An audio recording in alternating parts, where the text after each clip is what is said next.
کسی نے دروازے پہ ہلکی سی دستک دی، ایک دفعہ، دو دفعہ، پھر تیسری دفعہ۔ اس نے گھٹنوں پہ رکھا سر ہولے سے اٹھایا، دروازہ بج رہا تھا۔ وہ آہستہ سے اٹھی، بیڈ سے اتری، سلیپر پاؤں میں ڈالے اور کنڈی کھولی۔ باہر فضا چچی کھڑی تھیں۔ محمل بیٹا، تمہارے آغا جان تمہیں بلا رہے ہیں۔ آتی ہوں، اس نے ہولے سے کہا تو فضا چچی پلٹ گئیں۔ وہ کچھ دیر یوں ہی ادھر کھڑی رہی، پھر باہر آ گئی۔ سیڑھیوں کے قریب لگے آئینے کے پاس سے گزرتے ہوئے وہ پل بھر کو رکی۔ اس کا عکس بھی رک کر اسے دیکھ رہا تھا۔ ہلکے نیلے رنگ کی شلوار قمیض پہ سفید ململ کا دوپٹہ سر پہ لیے وہ کمزور پژمردہ سی محمل ہی تھی؟ ہاں، شاید وہی تھی۔ سفید دوپٹے کے ہالے میں اس کا چہرہ کملایا ہوا لگ رہا تھا۔ آنکھوں کے گرد گہرے حلقے تھے۔ وہ سر جھٹک کر آگے بڑھ گئی۔ آغا جان کے کمرے میں سب چچا چچی موجود تھے۔ وسیم بھی ایک طرف کھڑا تھا۔ آؤ محمل۔ اسے آتا دیکھ کر آغا جان نے سامنے صوفے کی طرف اشارہ کیا۔ آج اماں کو گزرے چوتھا دن تھا اور گھر والوں کا رویہ پہلے کی نسبت اب خاصا نرم تھا۔ وہ چپ چاپ صوفے پر بیٹھ گئی۔ اس صبح جب مسرت کی ڈیتھ ہوئی، اس نے درد شروع ہوتے ہی یہ کچھ چیزیں وصیت کی تھیں تمہارے لیے۔ اسے لگ رہا تھا وہ اب مزید نہیں جی پائے گی۔ ہم نے سوچا تھا کہ تمہیں دے دیں۔ انہوں نے ایک طرف رکھا ڈبہ اٹھایا۔ محمل نے سر اٹھا کر ڈبے کو دیکھا۔ یہ ڈبہ اماں کے زیورات کا تھا۔ وہ اسے ہمیشہ تالا لگا کر الماری کے نچلے خانے میں رکھتی تھیں۔ یہ ایک ڈبہ تھا، اس کی چابی ہے، تم نے خود دیکھ لو، اور ساتھ یہ کچھ رقم بھی تھی، اس کی جمع پونجی۔ اس نے مجھ سے کہا تھا کہ میں تمہارے اکاؤنٹ میں جمع کروا دوں، مگر میں نے سوچا کہ میں یہ تمہارے حوالے کر دوں، تم بہتر فیصلہ کر سکتی ہو۔ انہوں نے ایک پھولا ہوا لفافہ اس کے اوپر رکھا۔ محمل نے آہستہ سے لفافہ اٹھایا اور کھول کر دیکھا۔ اندر ہزار کے کئی نوٹ تھے۔ شاید اماں نے اس کے جہیز کے لیے رکھے تھے۔ اس کا دل بھر آیا۔ اس نے لفافہ ایک طرف رکھا اور چابی سے کانسی ڈبہ کا تالا کھولا۔ اندر کچھ زیورات تھے، خالص سونے کے جڑے زیورات۔ اس نے ڈبہ بند کر دیا۔ معلوم نہیں اماں نے کب سنبھال کے رکھے تھے۔ وسیم سمیت سب لوگ اس وصیت کے وقت موجود تھے۔ تم سب سے پوچھ سکتی ہو میں تمہارا حق پورا کر چکا ہوں یا نہیں۔ اس نے بھیگی آنکھیں اٹھائیں۔ سامنے صوفے اور کرسیوں پہ بیٹھے تمام نفوس کے چہرے مطمئن تھے، مطمئن اور بے نیاز۔ چیزیں تو آپ نے ادا کر دی ہیں آغا بھائی، مگر مسرت کی وصیت؟ دفعتاً فضا چچی نے اضطراب سے پہلو بدلا۔ اوہو فضا، ابھی اس کی اماں کو گزرے کتنے ہی دن ہوئے ہیں۔ تائی مہتاب نے نگاہوں سے تنبیہ کی۔ مگر بھائی، مسرت نے کہا تھا کہ جلد از جلد۔ رہنے دو فضا، ہم اس کا فیصلہ محمل پر چھوڑ چکے ہیں۔ اس کی مرضی کے بغیر کچھ نہیں ہوگا۔ مگر ایٹ لیسٹ اسے بتا تو دیں۔ ابھی اس کا غم تو ہلکا ہونے دو پھر۔ ان کی دبی دبی سرگوشیاں اسے بے چین کرنے لگیں۔ تائی اماں، کیا ہے بات؟ اماں نے کچھ اور بھی کہا تھا؟ سب ایک دم خاموش ہو کر ایک دوسرے کو دیکھنے لگے۔ محمل، میں تمہیں کچھ دن تک بتاؤں گی، ابھی اس قصے کو چھوڑ دو۔ پلیز تائی اماں، مجھے بتائیں۔ مگر تمہارا غم ابھی۔ میں ٹھیک ہوں، مجھے بتائیں۔ اس نے بے چینی سے بات کاٹی۔ تائی مہتاب نے ایک نظر سب کو دیکھا، پھر قدرے ہچکچا کر گویا ہوئیں۔ بات یہ ہے کہ مسرت نے مرنے سے پہلے وسیم کو بلا کر ان سب کے سامنے تمہارے آغا جان سے کہا تھا کہ اگر وہ بچ نہ سکے تو جتنی جلدی ہو محمل کو وسیم کی دلہن بنا کر سہارا دیں، اس کو بے آسرا نہ چھوڑیں، اور تمہارے آغا جان نے اس سے وعدہ کر لیا کہ وہ ایسا ہی کریں گے۔ وہ اپنی جگہ سن سی ہو گئی۔ زمین جیسے قدموں تلے سے سرکنے لگی تھی اور آسمان سر سے ہٹنے لگا تھا۔ اماں نے یہ سب کہا؟ ہاں، یہ سب لوگ جو یہاں ہیں اس بات کے گواہ ہیں، تم کسی سے پوچھ لو۔ وہ بالکل چپ ہو گئی۔ عجیب سی بات تھی، اسے یقین نہ آ رہا تھا۔ لیکن محمل، ہم نے یہ فیصلہ تم پر چھوڑ دیا ہے۔ تم چاہو تو شادی کرو، چاہو نہ کرو۔ ہم نے تمہیں اس لیے آگاہ کر دیا کہ یہ تمہاری ماں کی آخری خواہش تھی۔ یہ تم پر منحصر ہے کہ تم اس کی بات رکھتی ہو یا نہیں۔ ہم میں سے کوئی تم پر زور نہیں دے گا۔ وہ سر جھکائے کانسی ڈبے کو دیکھ رہی تھی، ذہن میں جیسے جھکڑ چل رہے تھے۔ مگر یہ ڈبہ اور لفافہ ثبوت تھا کہ وصیت واقعی اس کی ماں کی تھی۔ اگر تمہیں منظور ہے تو ہم اگلے جمعے کو نکاح رکھ لیتے ہیں۔ مسرت کی خواہش تھی کہ جلد از جلد یہ کام ہو جائے۔ اگر نہیں تو کوئی بات نہیں، تم جو چاہو گی وہی ہوگا۔ میں تاب تئی اتنا ہی کہہ کر خاموش ہو گئی۔ اس نے ہولے سے سر اٹھایا، سنہری آنکھیں پھر سے بھیگ چکی تھیں۔ کمرے میں موجود تمام نفوس دمسادے اسے دیکھ رہے تھے۔ میں اپنی اماں کی بات کا مان رکھوں گی، اب جب کہیں گے میں شادی کے لیے تیار ہوں۔ پھر وہ رکی نہیں، ڈبہ اور لفافہ اٹھا کر تیزی سے کمرے سے نکل گئی۔ وہ کچن میں کرسی پہ بیٹھی تھی، ہاتھ میں صبح و شام کی دعائیں اور اذکار کی کتابیں تھیں اور وہ منہک سی پڑھ کر دعا مانگ رہی تھی۔ ہم نے صبح کی فطرت اسلام پہ اور کلمہ اخلاص پہ اور اپنے نبی حضرت محمد مصطفیٰ صلی اللہ علیہ وسلم کے دین پہ اور اپنے باپ ابراہیم علیہ السلام کی ملت پر جو یکسو مسلمان تھے اور مشرکوں میں سے نہ تھے۔ محمل! کسی نے زور سے کچن کا دروازہ کھولا۔ اس نے چونک کر سر اٹھایا۔ سامیہ عجلت میں اندر داخل ہوئی تھی۔ تم سے کوئی ملنے آیا ہے، ڈرائنگ روم میں ہے، جاؤ مل لو۔ کون ہے؟ وہی پولیس والا، وہ کہہ کر پلٹ گئی۔ ہمایوں آیا ہے؟ وہ کتنی ہی دیر کتاب ہاتھ میں لیے بیٹھی رہی، پھر آہستہ سے اسے بند کیا، سلیب پہ رکھا، لباس کی شکنیں درست کیں اور سیاہ دوپٹہ ٹھیک سے لے کر باہر آ گئی۔ ڈرائنگ روم سے باتوں کی آوازیں آ رہی تھیں، جیسے دو لوگ گفتگو میں مشغول ہوں۔ یہ ہمایوں سے کون باتیں کر رہا ہے؟ وہ الجھتی ہوئی اندر آئی۔ ڈرائنگ روم اور ڈائننگ ہال کے درمیان سفید جالی دار پردہ تھا۔ وہ پردے کے پیچھے ذرا آگے کو ہوئی۔ سامنے بڑے صوفے پہ ہمایوں بیٹھا تھا، اس کے بالکل مقابل سنگل صوفے پہ آرزو بیٹھی تھی۔ ٹانگ پہ ٹانگ رکھے، آدھی پنڈلی تک ٹراؤزر پہنے وہ اپنے مخصوص بے نیاز حلیے میں تھی۔ کٹے ہوئے بالوں میں ہاتھ پھیرتی ہوئی وہ ہنس ہنس کر ہمایوں سے کچھ کہہ رہی تھی۔ جانے کیوں اسے یہ اچھا نہ لگا تھا۔ اس نے ہاتھ سے پردہ سمیٹا اور اندر قدم رکھا۔ وہ جیسے اسے دیکھ کر کچھ کہتے کہتے رکا، پھر بے اختیار کھڑا ہو گیا۔ بلو شرٹ اور گرے پینٹ میں ملبوس وہ ہمیشہ کی طرح بہت شاندار لگ رہا تھا۔ آغا جان اسے پسند نہیں کرتے تھے، مگر پھر بھی اسے اندر آنے کے لیے کہہ دیا تھا، شاید اس لیے کہ اب وہ ان کی بہو بننے والی تھی اور اس کو وہ ناراض نہیں کرنا چاہتے تھے۔ السلام علیکم، وہ آہستہ سے کہہ کر صوفے پہ بیٹھ گیا۔ آرزو کے چہرے پہ ذرا سی ناگواری ابھری، جیسے ہمایوں نے اسے دیکھا ہی نہ تھا اور وہ پوری طرح محمل کی طرف متوجہ ہو گیا تھا۔ مجھے مسز ابراہیم کی ڈیتھ کا پتہ چلا بہت دیر سے ہے، میں کراچی گیا ہوا تھا، آج ہی آیا ہوں۔ فرشتے نے جیسے ہی بتایا میں آ گیا۔ آئی ایم ویری سوری محمل، واپس صوفے پہ بیٹھتے ہوئے بہت تاسف سے کہہ رہا تھا۔ محمل جواب دینے سے پہلے ایک نظر آرزو کو دیکھا۔ آرزو باجی آپ جا سکتی ہیں، اب میں آ گئی ہوں۔ ہاں شور۔ آرزو اٹھ کھڑی ہوئی، مگر جاتے ہوئے ان کو شادی کا کارڈ دے دینا۔ استزائیہ مسکرا کر وہ گویا جتا گئی تھی۔ محمل کے سینے میں ہوک سی اٹھی۔ کس کی شادی؟ وہ چونکا۔ محمل کی شادی وسیم کے ساتھ، آپ کو نہیں پتا؟ اے ایس پی صاحب، اسی فرائیڈے کو نکاح ہے ان کا، آپ ضرور آئیے گا، میں آپ کو کارڈ نکلوا دیتی ہوں۔ ٹھہریے، وہ خوش دلی سے کہتی باہر نکل گئی۔ کتنے ہی لمحے خاموشی کے نظر ہو گئے۔ یہ کیا کہہ رہی تھی؟ وہ بولا تو اس کی آواز میں حیرت تھی، بے پناہ حیرت۔ ٹھیک کہہ رہی تھی۔ وہ سر جھکائے ناخن کھرچتی رہی۔ مگر کیوں محمل؟ آپ غالباً تعزیت کرنے کے لیے آئے ہیں۔ پہلے میری بات کا جواب دو، تم ایسا کیسے کر سکتی ہو؟ میں آپ کے سامنے جواب دہ نہیں ہوں۔ اس نے تلملا کر سر اٹھایا۔ یہ میری ماں کی آخری خواہش تھی، مرتے وقت انہوں نے یہ وصیت کی تھی۔ تمہیں کیسے پتا؟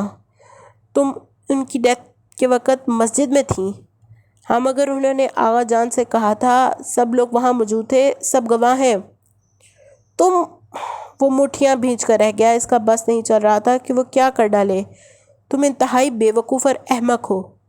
میں اپنی ماں کی بات کا مان رکھنا چاہتی ہوں، اس میں کیا حماقت ہے؟ وہ چڑ گئی تھی۔ نادان لڑکی، تمہیں یہ لوگ بے وقوف بنا رہے ہیں، استحصال کر رہے ہیں۔ کرنے دیں، آپ کو کیا ہے؟ وہ پیر پٹک کر کھڑی ہو گئی۔ آپ میرے کون ہیں جو مجھ سے پوچھ کر رہے ہیں؟ میں جو بھی ہوں مگر تمہارا دشمن نہیں ہوں۔ وہ بھی ساتھ ہی کھڑا ہوا۔ اس کی آواز میں بے بسی تھی۔ کبھی یہی بات اس نے بہت اکھڑ لہجے میں بھی کہی تھی جب وہ مسجد کے باہر اسے لینے آیا تھا، اس رات کی صبح جو اس کی زندگی اجاڑ گئی تھی۔ اگر آپ کے دل میں میری ماں کا ذرا سا بھی احترام ہے تو مجھے وہ کرنے دیں جو میری ماں چاہتی تھی۔ ماں باپ کبھی اولاد کا برا نہیں چاہتے، اس میں کوئی بہتری ہوگی، آپ جا سکتے ہیں۔ وہ ایک طرف ہٹ کر کھڑی ہو گئی۔ اسی پل پردہ ہٹا اور آرزو نمودار ہوئی۔ آپ کا کارڈ ضرور آئیے گا۔ اس نے مسکرا کر کارڈ ہمایوں کی طرف بڑھایا۔ ہمایوں نے ایک قہر آلود نظر کارڈ پہ ڈالی اور دوسری محمل پر، پھر لمبے ڈھک بھرتا باہر نکل گیا۔ No problem. آرزو نے شانے اچکائے اور کارڈ بغل میں ڈالے واپس مڑ گئی۔ اماں، وہ کراہ کر صوفے پر گر گئی۔ یہ اماں اسے کس منجدھار میں چھوڑ کر چلی گئی تھیں؟ کیوں انہوں نے یہ فیصلہ؟ کیوں اماں؟ وہ دونوں ہاتھ سر گرائے سوچتی رہ گئی۔ سارے گھر میں دبا دبا سا شادی کا شور اٹھ چکا تھا، گو کہ ابھی صرف نکاح تھا، مگر مہتاب طئی پھر پوری تیاریاں کر رہی تھیں۔ شاید اس کی ایک وجہ یہ بھی تھی کہ فواد جلد ہی واپس گھر آ گیا تھا۔ اس خبر سے محمل پہ تو کوئی اثر نہ پڑا تھا، البتہ طئی اماں اپنی اندرونی خوشی چھپائے سب کچھ محمل پر ڈال گئی تھیں۔ سوچ رہے ہیں تھوڑا سا گہما گہمی والا فنکشن رکھ لیں تاکہ محمل کا دل بہل جائے، ورنہ سچ پوچھو تو مسرت کے جانے کے بعد سے وہ بہت سی بجھ گئی ہے۔ اب ہمارا دل تو نہیں چاہتا کوئی شور ہنگامہ ہو، مگر بس محمل اچھا محسوس کرے گی اس لیے۔ وہ کسی نہ کسی کو ہر وقت فون پہ وضاحتیں دے رہی ہوتی۔ محمل چپ چاپ کچن میں کام نمٹاتی رہی، جیسے وہ خاموش ماتم کر رہی تھی۔ نمازیں، تسبیحات، دعائیں وہ سب کر رہی تھی۔ ہاں، وہ مسجد ابھی نہیں جا رہی تھی۔ مسجد جا کر جو سکون ملتا تھا، وہ فی الحال وہ سکون نہیں پانا چاہتی تھی۔ وہ صرف اور صرف ماتم چاہتی تھی، مسرت کا، یا شاید وہ نہیں جانتی تھی۔ فون کی گھنٹی بجی تو جو رومال سے میز صاف کر رہی تھی آہستہ سے رومال چھوڑ کر اٹھی۔ اسٹینڈ پہ رکھا فون مسلسل بج رہا تھا۔ وہ چھوٹے چھوٹے قدم اٹھاتی قریب آئی اور ریسیور اٹھایا۔ السلام علیکم۔ وعلیکم السلام محمل۔ نسوانی آواز ریسیور میں گونجی اور وہ لمحے بھر میں ہی پہچان گئی تھی۔ فرشتے، کیسی ہیں آپ؟ میں ٹھیک ہوں، ہمایوں نے مجھے بتایا کہ تم… فرشتے قدرے پریشانی سے کہہ رہی تھی۔ اس نے تیزی سے بات کاٹی۔ ہمایوں ہر بات آپ کو کیوں جا کر بتاتے ہیں؟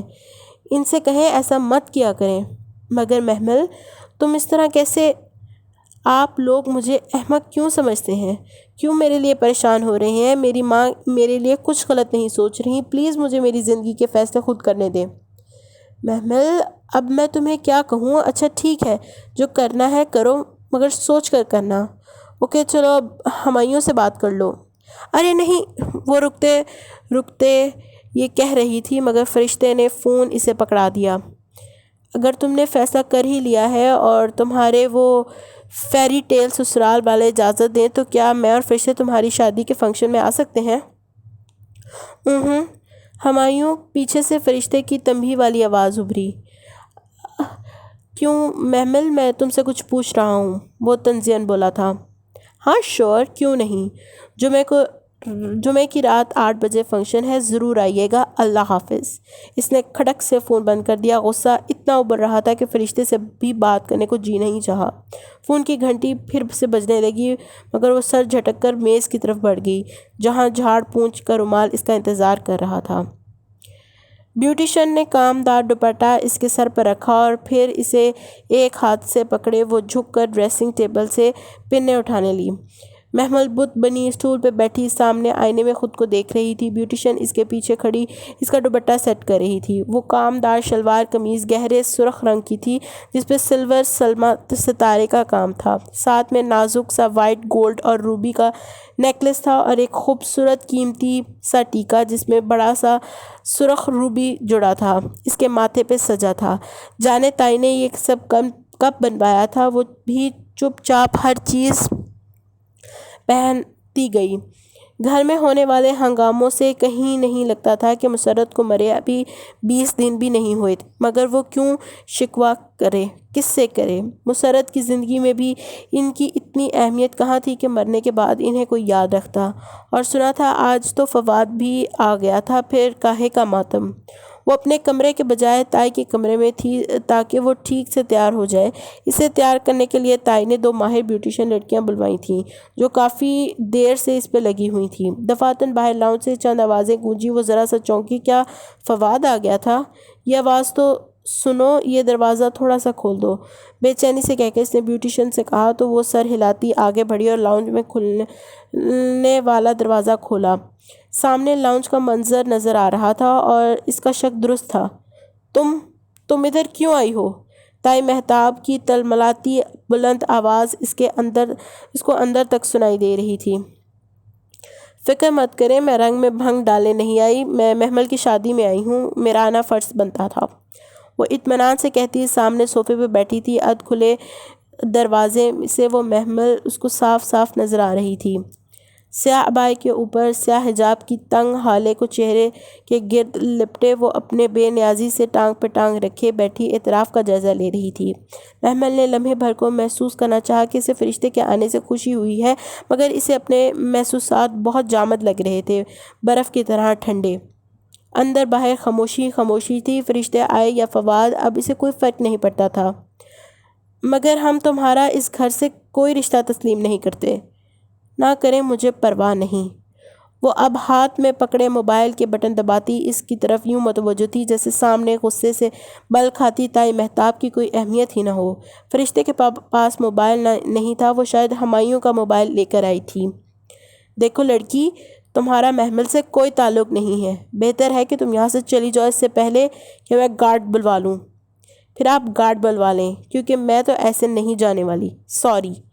تم کیسے نہیں جاؤ گی؟ تمہارا تعلق مسز کریم، میں موبائل پہ بزی ہوں، آپ دیکھ رہی ہیں، مجھے ڈسٹرب مت کریں اور پلیز محمل کو بلا دیں۔ وہ ٹانگ پہ ٹانگ رکھے بیٹھی موبائل پہ چہرہ جھکائے مصروف تھی۔ محمل کے لبوں کو ہلکی سی مسکراہٹ چھو گئی۔ فرشتے بدتمیز یا بدلحاظ نہ تھی، بلکہ وہ اپنے ازلی ٹھنڈے اور باوقار انداز میں تائی کو بہت آرام سے جواب دے رہی تھی۔ البتہ محمل بدتمیزی کر جاتی تھی۔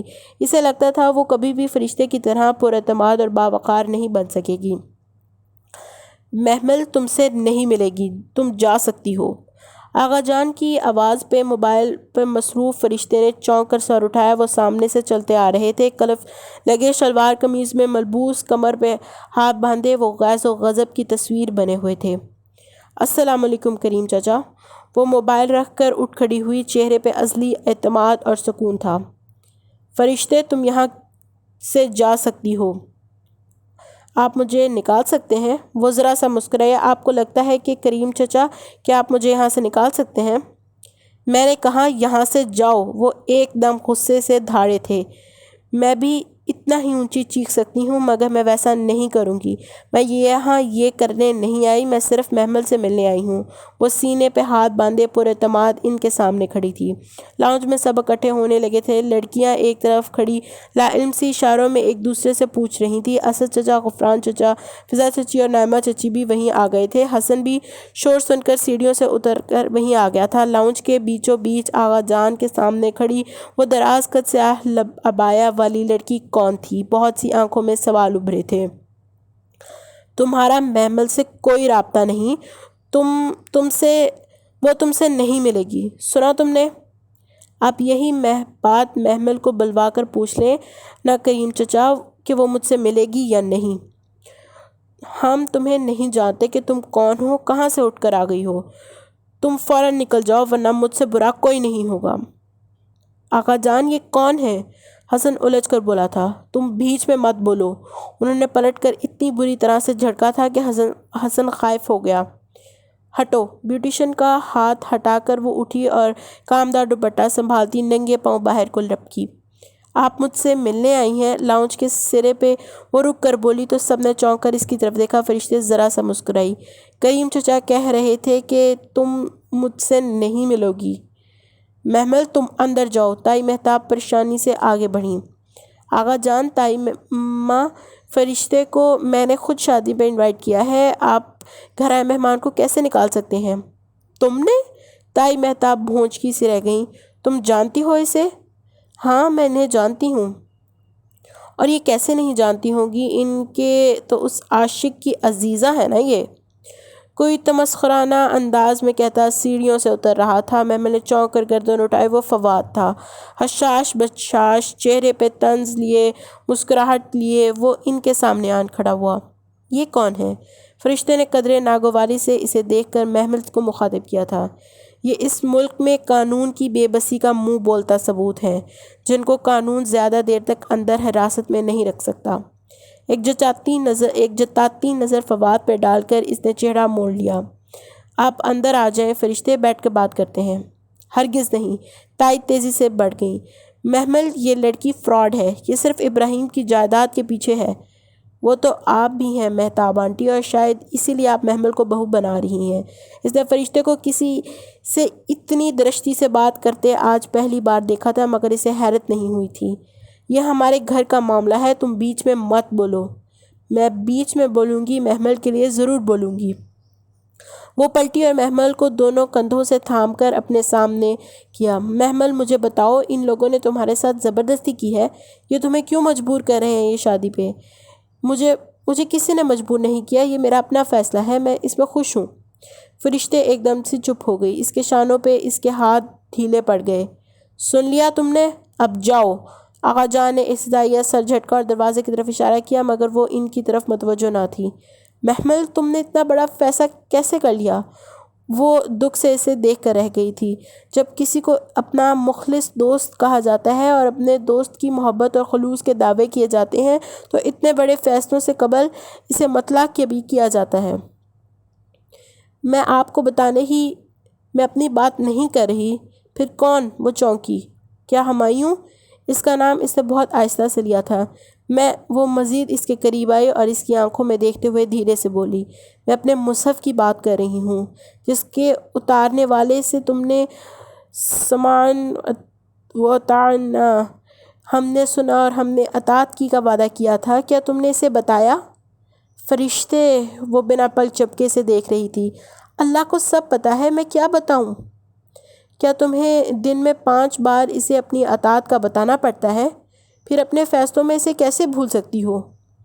مگر میں نے نماز، تسبیح کچھ نہیں چھوڑا، میں ساری نمازیں پڑھتی رہی ہوں۔ وہ دونوں بہت مدھم سرگوشی میں بات کر رہی تھیں۔ لیکن کیا تم نے اس کی سنی؟ اس نے کچھ تو کہا ہوگا تمہارے فیصلے پر۔ فرشتے نے ابھی تک اسے کندھوں سے تھام رکھا تھا اور وہ یک ٹک اسے تکے جا رہی تھی۔ محمل، تم اس کی باتیں سنتی تو صحیح، اس سے پوچھتی تو صحیح۔ تم قرآن کھولو اور سورہ مائدہ کا ترجمہ دیکھو۔ اس کی آواز میں تعصب کھل گیا۔ محمل نے ایک جھٹکے سے اس کے ہاتھ اپنے شانوں پہ سے ہٹائے۔ اسے لگا اس سے غلطی ہو گئی۔ میں ابھی آتی ہوں، آپ جائیے گا نہیں۔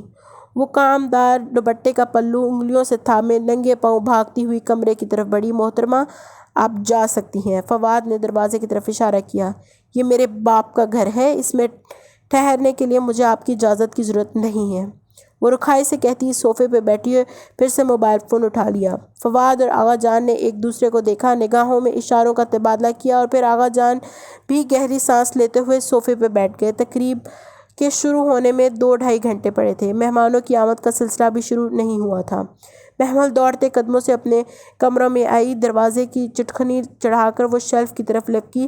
سب سے اونچے والے خانے میں اس کا سفید جلد والا مصحف رکھا تھا۔ اس نے دھڑکتے دل کے ساتھ دونوں ہاتھوں میں اسے اوپر رکھا، مصحف اٹھایا اور آہستہ سے ہاتھوں میں تھامے اپنے چہرے کے سامنے لائی۔ اسے سب یاد آ رہا تھا، صرف یہ بھول گیا تھا۔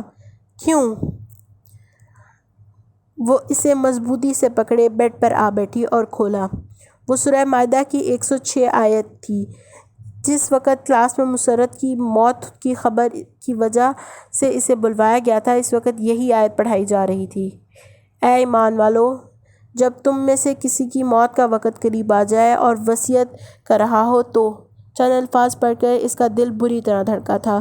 اس نے زور سے پلکیں جھپکیں۔ کیا وہ سب کچھ واقعی ادھر لکھا تھا؟ وصیت، موت کا وقت، وصیت۔ مسرت نے مرتے وقت وصیت کی تھی، تمہارا رشتہ وسیم سے۔